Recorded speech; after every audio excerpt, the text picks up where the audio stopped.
एक नदी, दो देश, सिंधु जल समझौता। यह समझौता भारत और पाकिस्तान के बीच जल संसाधनों के बंटवारे का एक महत्वपूर्ण दस्तावेज है। सिंधु नदी लाखों लोगों की जीवन रेखा, जीवन और समृद्धि का स्रोत। यह नदी कृषि, पेयजल और उद्योगों के लिए महत्वपूर्ण है, लेकिन भारत और पाकिस्तान के लिए यह तनाव का भी एक स्रोत था। दोनों देशों के बीच जल बंटवारे को लेकर कई बार विवाद हुआ। यह तनाव 1947 में ब्रिटिश भारत के विभाजन से उत्पन्न हुआ।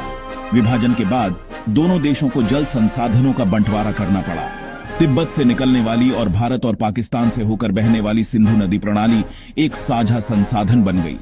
यह नदी दोनों देशों के लिए अत्यंत महत्वपूर्ण है।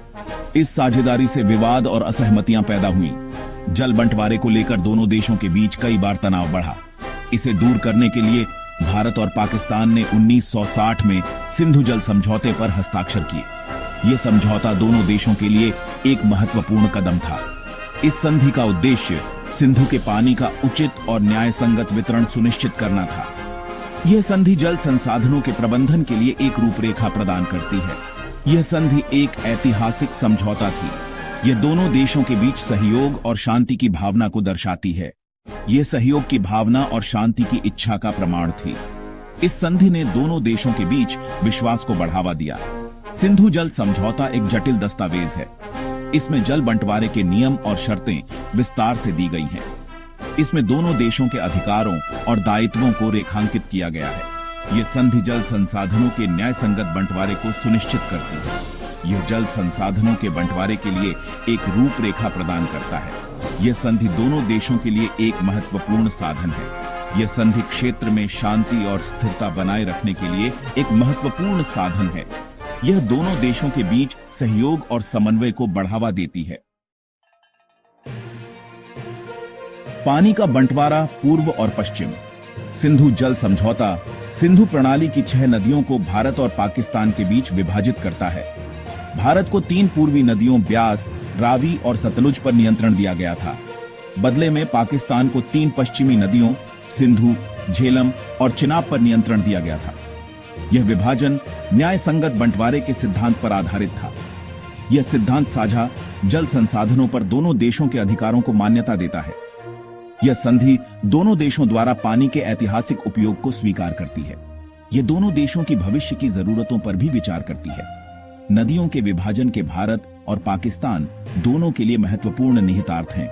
यह सिंचाई, जल विद्युत उत्पादन और अन्य उपयोगों के लिए पानी की उपलब्धता को निर्धारित करता है। संधि का उद्देश्य यह सुनिश्चित करना है कि दोनों देशों के पास अपनी विकास आवश्यकताओं के लिए पर्याप्त जल संसाधन उपलब्ध हों। भारत के अधिकार बहाव के परे।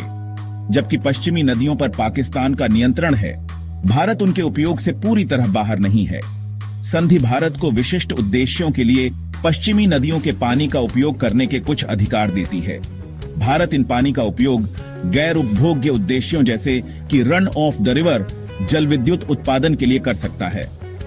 भारत पश्चिमी नदियों पर भंडारण सुविधाएं भी बना सकता है। हालांकि ये सुविधाएं उनके आकार और संचालन पर कुछ सीमाओं के अधीन हैं। ये सीमाएं यह सुनिश्चित करने के लिए डिजाइन की गई है कि पाकिस्तान के जल अधिकारों से समझौता न हो। संधि भारत की जल संसाधनों की आवश्यकता को मान्यता देती है। ये भारत को अपनी विकास आवश्यकताओं के लिए पश्चिमी नदियों का उपयोग करने की अनुमति देता है। हालांकि पाकिस्तान के हितों की रक्षा के लिए यह उपयोग सुरक्षा उपायों के अधीन है।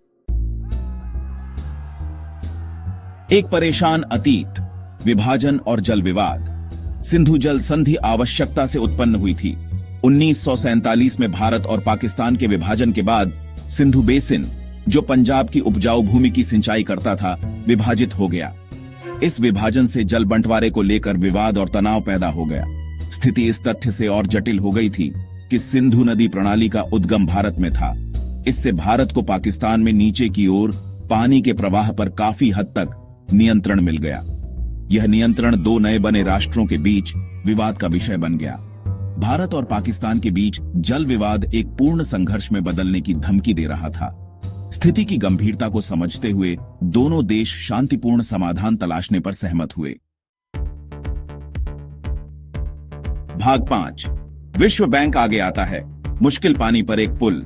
विश्व बैंक ने सिंधु जल संधि में मध्यस्थता करने में महत्वपूर्ण भूमिका निभाई। बैंक ने भारत और पाकिस्तान के बीच जल विवाद को सुलझाने के महत्व को पहचाना। बैंक ने बातचीत को सुविधाजनक बनाने के लिए अपनी सेवाएं देने की पेशकश की। यूजीन ब्लैक के नेतृत्व में विश्व बैंक ने एक समाधान प्रस्तावित किया जिसने संधि का आधार बनाया। इस समाधान में सिंधु नदी प्रणाली को दोनों देशों के बीच विभाजित करना शामिल था। बैंक सिंचाई के बुनियादी ढांचे के निर्माण के लिए वित्तीय सहायता प्रदान करने पर भी सहमत हुआ। विश्व बैंक की भागीदारी भारत और पाकिस्तान को बातचीत की मेज पर लाने में महत्वपूर्ण थी। बैंक की तकनीकी विशेषज्ञता और वित्तीय संसाधनों ने दोनों पक्षों के बीच विश्वास और आत्मविश्वास बनाने में मदद की। भाग 6। संधि के संरक्षक, स्थायी सिंधु आयोग। सिंधु जल संधि ने इसके कार्यान्वयन और प्रबंधन के लिए एक तंत्र के रूप में स्थायी सिंधु आयोग या पीआईसी की स्थापना की। पीआईसी में 2 आयुक्त होते हैं, एक भारत से और एक पाकिस्तान से। संधि से संबंधित मामलों पर चर्चा करने के लिए पीआईसी नियमित रूप से बैठक करता है। संधि के सुचारू संचालन को सुनिश्चित करने में पीआईसी महत्वपूर्ण भूमिका निभाता है। यह दोनों देशों को चिंताएं उठाने, डेटा का आदान प्रदान करने और विवादों को सुलझाने के लिए एक मंच प्रदान करता है। पीआईसी संधि को बनाए रखने के लिए दोनों देशों की प्रतिबद्धता का प्रमाण है। पीआईसी के अधिदेश में नदी कार्यों का निरीक्षण करना, जल प्रवाह डेटा की निगरानी करना और तकनीकी सहयोग को सुविधाजनक बनाना शामिल है। सिंधु जल संधि की दीर्घकालिक स्थिरता सुनिश्चित करने के लिए पीआईसी एक महत्वपूर्ण संस्थान है। भाग 7। विवाद के बिंदु किशनगंगा, रातले और विवाद। प्रमुख जल संघर्षों को रोकने में सिंधु जल संधि की सफलता के बावजूद इसकी व्याख्या और कार्यान्वयन को लेकर असहमति और विवाद रहे हैं। पश्चिमी नदियों पर भारत द्वारा किशनगंगा और रातले जल विद्युत परियोजनाओं का निर्माण विवाद का एक विशेष स्रोत रहा है। पाकिस्तान ने इन परियोजनाओं पर आपत्ति जताते हुए तर्क दिया है कि वे संधि के प्रावधानों का उल्लंघन करती हैं। हालांकि भारत का कहना है कि उसकी परियोजनाएं संधि के ढांचे के भीतर हैं। ये विवाद एक सीमा पार नदी प्रणाली के प्रबंधन की चुनौतियों को उजागर करते हैं। किशनगंगा और रातले परियोजनाएं भारत और पाकिस्तान के बीच जटिल और अक्सर तनावपूर्ण संबंधों का प्रतीक बन गई हैं। वे जल संबंधी मुद्दों को हल करने के लिए निरंतर बातचीत और सहयोग की आवश्यकता को रेखांकित करते हैं। भाग 8। नई चुनौतियां, राजनीति और जलवायु पानी की परीक्षा लेते हैं। 21वीं सदी में सिंधु जल संधि को नई चुनौतियों का सामना करना पड़ रहा है। जलवायु परिवर्तन और राजनीतिक तनाव ने इस संधि की स्थिरता को खतरे में डाल दिया है। भारत और पाकिस्तान के बीच राजनीतिक तनाव ने संधि के भविष्य पर छाया डाल दी है। दोनों देशों के नेताओं के बीच की बातचीत में अक्सर तनाव देखा गया है। जलवायु परिवर्तन नदी के प्रवाह को बदलने की अपनी क्षमता के साथ जटिलता की एक और परत जोड़ता है। ग्लेशियरों के पिघलने और अनियमित वर्षा ने नदी के जल स्तर को प्रभावित किया है। भारत ने सीमा पार आतंकवाद के लिए पाकिस्तान के समर्थन के रूप में जो माना है, उस पर चिंता व्यक्त की है। यह चिंता दोनों देशों के बीच तनाव को और बढ़ा देती है। भारत ने पाकिस्तान पर दबाव बनाने के साधन के रूप में संधि पर फिर से विचार करने का संकेत दिया है। यह कदम दोनों देशों के बीच जल विवाद को और जटिल बना सकता है। पाकिस्तान ने अपनी ओर से भारत पर संधि के प्रावधानों का उल्लंघन करने का आरोप लगाया है। यह आरोप दोनों देशों के बीच अविश्वास को और बढ़ा देता है। सिंधु नदी प्रणाली पर जलवायु परिवर्तन का प्रभाव बढ़ती चिंता का विषय है। सूखे और बाढ़ की घटनाओं ने स्थानीय समुदायों को प्रभावित किया है। वर्षा के पैटर्न और हिमनदों के पिघलने में बदलाव सिंधु बेसिन में पानी की उपलब्धता को प्रभावित कर सकते हैं। इससे किसानों और स्थानीय निवासियों की आजीविका पर असर पड़ सकता है। यह भारत और पाकिस्तान के बीच तनाव को बढ़ा सकता है। दोनों देशों को मिलकर इन चुनौतियों का समाधान खोजना होगा। भाग 9। शांति के लिए एक संधि सिंधु समझौते का स्थायी महत्व। सिंधु जल संधि कूटनीति की शक्ति और अंतरराष्ट्रीय सहयोग के महत्व का प्रमाण है। यह संधि 1960 में हस्ताक्षरित हुई थी और तब से यह दोनों देशों के बीच एक महत्वपूर्ण कड़ी बनी हुई है। 6 दशकों से अधिक समय से इसने भारत और पाकिस्तान के बीच जल युद्धों को रोकने में महत्वपूर्ण भूमिका निभाई है।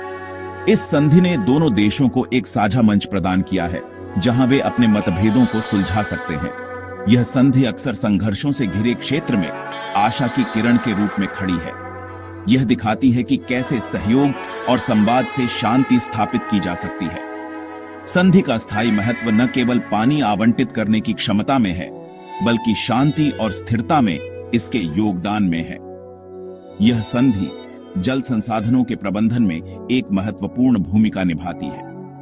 सहयोग के लिए एक रूपरेखा प्रदान करके संधि ने भारत और पाकिस्तान के बीच विश्वास और समझ को बढ़ावा देने में मदद की है।